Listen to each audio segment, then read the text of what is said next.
दोस्तों नमस्कार। भूगोल के इस अध्ययन में आइए आज हम विश्व में जनसंख्या के वितरण के बारे में ज्ञान प्राप्त करते हैं।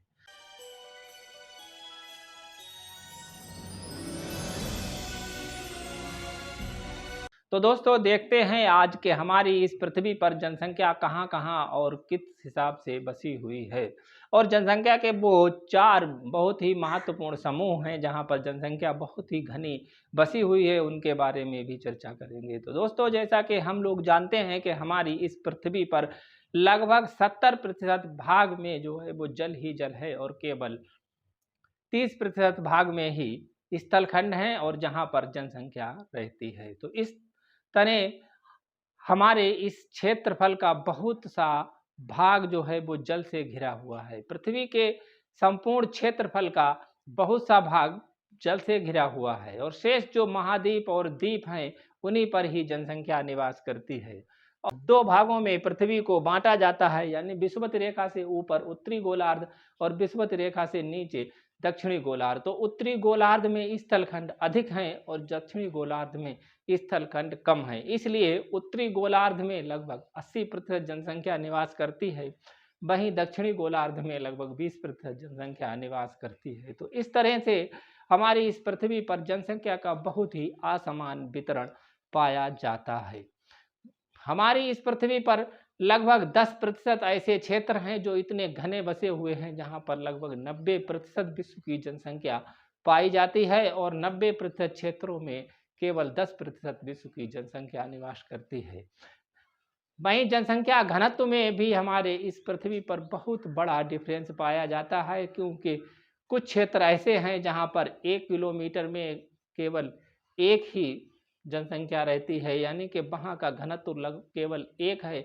और वहीं कुछ क्षेत्रों में 1 किलोमीटर में 1000 लोग रहते हैं, यानी कि उसका घनत्व लगभग 1000 व्यक्ति प्रति वर्ग किलोमीटर तक है और इससे भी अधिक है। तो इसी क्रम में दोस्तों आइए अब हम देखते हैं कि हमारी इस पृथ्वी पर कौन से वह ऐसे समूह हैं जहाँ पर जनसंख्या बहुत ही अधिक निवास करती है, यानी कि जनसंख्या बहुत अधिक समूहों में रहती है। हमारी इस पृथ्वी पर लगभग 60% जनसंख्या एशिया महाद्वीप में निवास करती है।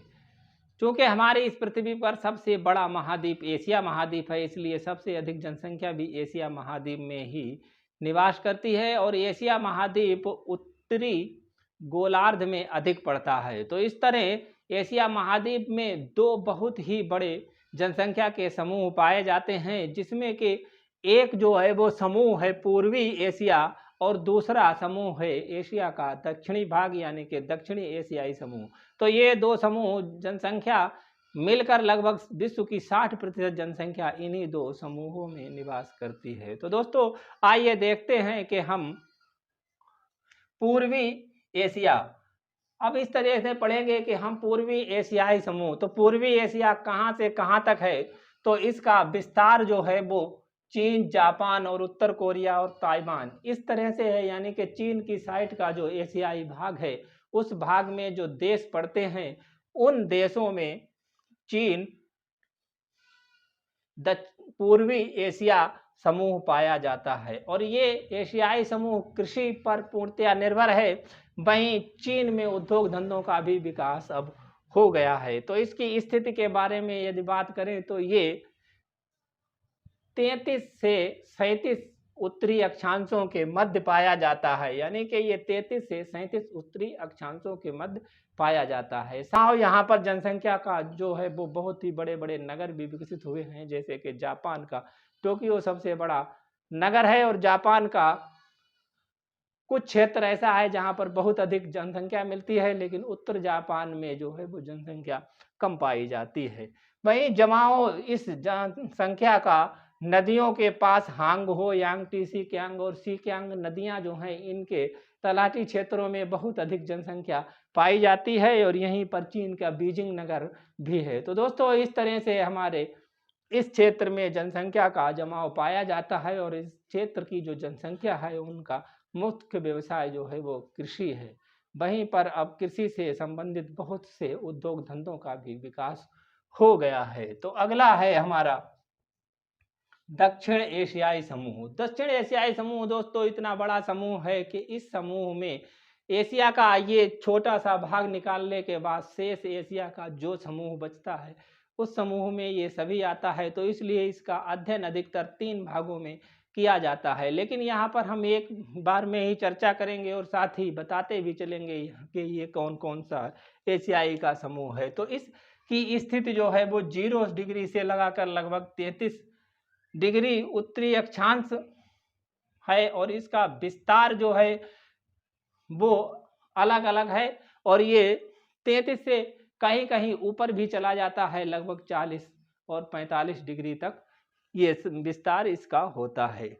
और इस जनसंख्या समूह में इंडोनेशिया, वियतनाम, फिलीपींस, थाईलैंड और म्यांमार, कंबोडिया और मलेशिया ये देश जो आते हैं, इन देशों के जो समूह को हम पूर्वी एशियाई समूह के नाम से जानते हैं। और उसके बाद में आता है भारत, पाकिस्तान, बांग्लादेश, श्रीलंका, भूटान, कजाकिस्तान और किर्गिस्तान, तजाकिस्तान, तुर्कमेनिस्तान और उज्बेकिस्तान। तो इसे हम मध्य एशिया के नाम से जानते हैं, यानी कि ये हमारा जो भाग है वो मध्य एशिया का भाग है। ये एक जनसमूह मध्य एशिया का अलग ही जनसमूह है, क्योंकि इस जनसमूह में लगभग विश्व की आधी जनसंख्या निवास करती है। वहीं ईरान, इराक, तुर्की, सऊदी अरब, इजराइल, जॉर्डन और लेबनान ये वे देश हैं जो कि पश्चिमी एशियाई देशों के नाम से जानते हैं। ये पश्चिमी एशियाई समूह जनसंख्या का एक पश्चिमी एशियाई समूह है। तो इस जनसंख्या समूह में यानी कि दक्षिण एशियाई जनसंख्या समूह में 3 जनसंख्या समूह हैं। एक समूह जो है ये होता है पूर्वी जनसंख्या समूह, Indonesia, Vietnam, Philippines, Thailand, Myanmar, Cambodia, Malaysia आदि देशों को मिलाकर। वहीं मध्य एशियाई समूह में Bharat, Pakistan, Bangladesh, Sri Lanka, Bhutan, Kazakhstan, Kyrgyzstan, Tajikistan, Turkmenistan और उज्बेकिस्तान ये आते हैं। और वहीं ईरान, इराक, तुर्की, सऊदी अरब, इजराइल, जॉर्डन और लेबनान ये जो हैं वो पश्चिमी एशियाई समूह में आते हैं। तो दोस्तों इस समूह में भी जनसंख्या के रहने का कोई कारण जरूर होगा। तो उस कारण में यहाँ पर यानी कि व्यवसाय क्या है, तो व्यवसाय ये है कि इस क्षेत्र में कृषि अच्छी होती है और जो कि रेगिस्तानी क्षेत्र है वहाँ पर पशुपालन होता है और जो समुद्र के किनारे क्षेत्र हैं वहाँ पर मत्स्य उद्योग होता है। और वहीं कुछ क्षेत्रों में यहाँ पर जो है वो खनिज तेल का भी उत्पादन होता है और बागाती कृषि भी की जाती है। तो इस तरह से यहाँ पर उद्योग धंधों का और व्यापार का बहुत अधिक विकास हुआ है। तो इसलिए यहाँ पर जनसंख्या समूह बहुत अधिक घना बसा हुआ है और इस समूह में जनसंख्या लगभग 60% के आसपास इन दक्षिण एशियाई समूह में निवास करती है।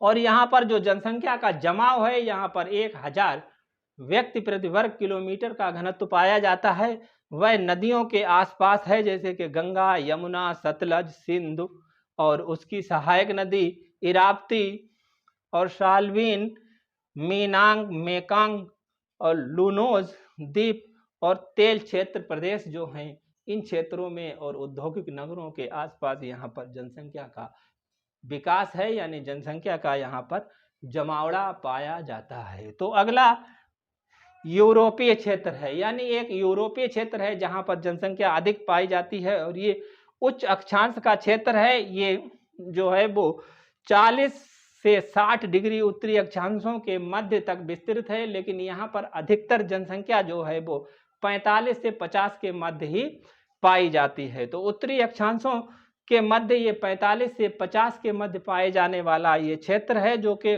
पूर्णतया यूरोपीय क्षेत्र है और इसमें यूरोप महाद्वीप के देश आते हैं। और इन देशों में यूनाइटेड किंगडम है, पुर्तगाल है, स्पेन है, फ्रांस है, जर्मनी है, पोलैंड है, रूस है आदि देश ये मिलकर एक समूह बनाते हैं जिस समूह में अधिक जनसंख्या पाई जाती है। और इस समूह में विश्व की जनसंख्या लगभग 10% जनसंख्या यहाँ पर निवास करती है। जमाव जो है वो यूरोपीय जनसंख्या की धुरी के नाम से यहाँ पर जाना जाता है और ये जमाव ग्रेट ब्रिटेन से रूस के डोनेट्स बेसिन तक फैला हुआ है। ग्रेट ब्रिटेन से लेकर और रूस के डोनेट्स बेसिन तक एक पट्टी है जिसमें जनसंख्या का बहुत अधिक जमाव पाया जाता है। और यहाँ पर कोयला और लोहा खनिज पाया जाता है, तो इस कोयले खनिज की वजह से यहाँ पर बड़े बड़े उद्योग धंधे भी विकसित हुए हैं, जिसलिए यहाँ पर उद्योग और व्यापार के बल पर ही यहाँ पर जनसंख्या का जमाव है।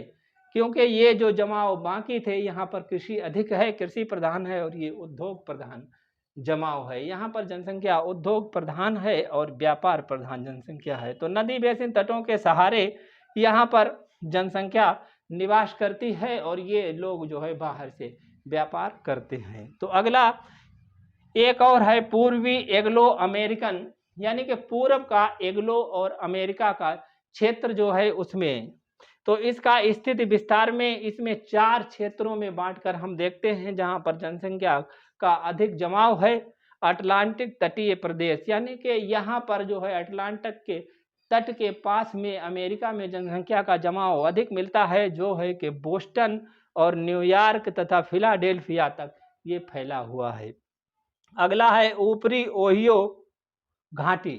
ऊपरी ओहियो घाटी, जो ओहियो नदी की घाटी है, वहां पर जनसंख्या का जमाव होता है, जो पेंसिल्वानिया व उत्तरी अपलेशियन क्षेत्र तक फैला हुआ है। पेंसिल्वानिया और अपलेशियन पर्वतीय उत्तरी क्षेत्र यहाँ तक जो है ये फैला हुआ है। तीसरा है महान झील प्रदेश। अमेरिका और कनाडा के मध्य में जो महान झीलें 5 झीलें हैं, उन झीलों के मध्य जो है शिकागो है, डेट्रॉइट और क्लीवलैंड और बफेलो तक ये क्षेत्र फैला हुआ है, इसमें जनसंख्या अधिक पाई जाती है। वहीं सेंट लॉरेंस नदी घाटी के पास भी ओटावा, मॉन्ट्रियल, टोरंटो और क्यूबेक, इस तरीके के जो ये शहर हैं, इन शहरों के पास जो सेंट लॉरेंस घाटी के पास एक जनसंख्या का समूह पाया जाता है। तो दोस्तों, ये हमारे इस पृथ्वी पर पाए जाने वाले अधिक बसे हुए क्षेत्र हैं, यानी कि इन क्षेत्रों में जनसंख्या का जमाव